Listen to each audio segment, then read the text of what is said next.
AIESL एक government PSU company. लेकिन सवाल यह है कि क्या यहाँ लेबर लॉज और एम्प्लॉय राइट्स का पालन हो रहा है। कर्मचारियों का आरोप है कि वर्षों से गवर्नमेंट FTE रूल्स और लेबर कोड लागू नहीं किए, सालों से सैलरी इंक्रीमेंट नहीं, PF कैपिंग जारी, ओवरटाइम 75 रुपए प्रति घंटे भुगतान, छुट्टी लेने पर सैलरी कटौती, रेजिग्नेशन देने पर NOC तक नहीं दिया जाता। कर्मचारियों का कहना है कि मैनेजमेंट उन्हें न आगे कहीं जाने देना चाहता है, न यहाँ सम्मानजनक सैलरी देना चाहता है। क्यों सरकार में बात नहीं हुई? रिटायरमेंट पॉलिसी और यहाँ पे दो तबके के स्टाफ हैं, एक परमानेंट और एक FTE। परमानेंट स्टाफ को आप 1.5 लाख सेम काम का दे रहे हो और हमें 26 लाख 30 लाख सेम काम का दे रहे हो, तो क्यों दे रहे हो? क्यों नहीं लागू हो रहा है लेबर को?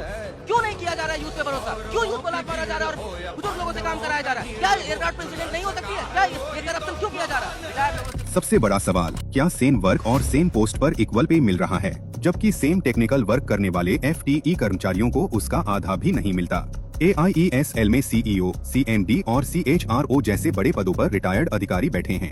कर्मचारियों का आरोप है कि परमानेंट कर्मचारियों को लाखों रुपए सैलरी और सुविधाएं दी जा रही। इतना ही नहीं, रिटायर्ड कर्मचारियों को दोबारा कॉन्ट्रैक्ट पर वापस बुलाया जा रहा है।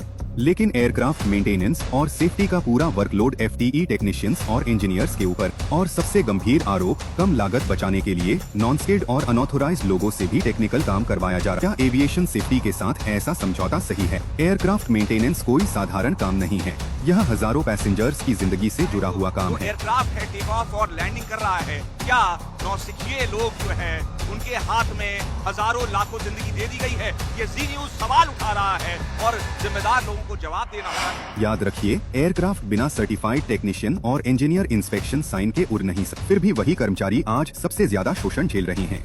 जब कर्मचारियों ने शांतिपूर्ण प्रोटेस्ट शुरू किया तो धमकियां दी गईं। 4 कर्मचारियों को टर्मिनेट कर दिया गया। पुलिस बुलाकर कर्मचारियों को कैंपस से बाहर कराया गया। अब कर्मचारी खुलकर अपनी मांगे रख रहे हैं। गवर्नमेंट लेबर कोड लागू किया जाए, FTE रूल्स लागू किए जाएं, इक्वल पे दिया जाए, NOC पॉलिसी पारदर्शी बनाई जाए, एविएशन सेफ्टी से जुड़े मुद्दों की निष्पक्ष जांच हो और जिन कर्मचारियों को टर्मिनेट किया गया है उन्हें तुरंत वापस लिया जाए। कई प्रदर्शनकारी कर्मचारी यह भी मांग कर रहे हैं कि जिन अधिकारियों के कार्यकाल में वर्षों से यह सब हो रहा है उनकी जवाबदेही तय हो।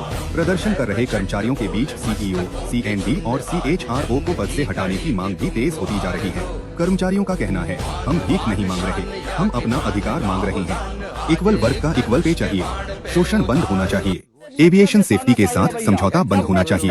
संघर्ष जारी रहेगा। CEO और CHRO को नहीं निकाला जाएगा। हम इसी तरीके से बैठे हैं और आगे भी बैठे रहेंगे। चाहे तो पूरे भारत से सारे लोगों को निकाल दे, घर पे रहेंगे, लेकिन हम इसकी गुलामी, हम इसकी तानाशाही हम स्वीकार नहीं करने वाले हैं।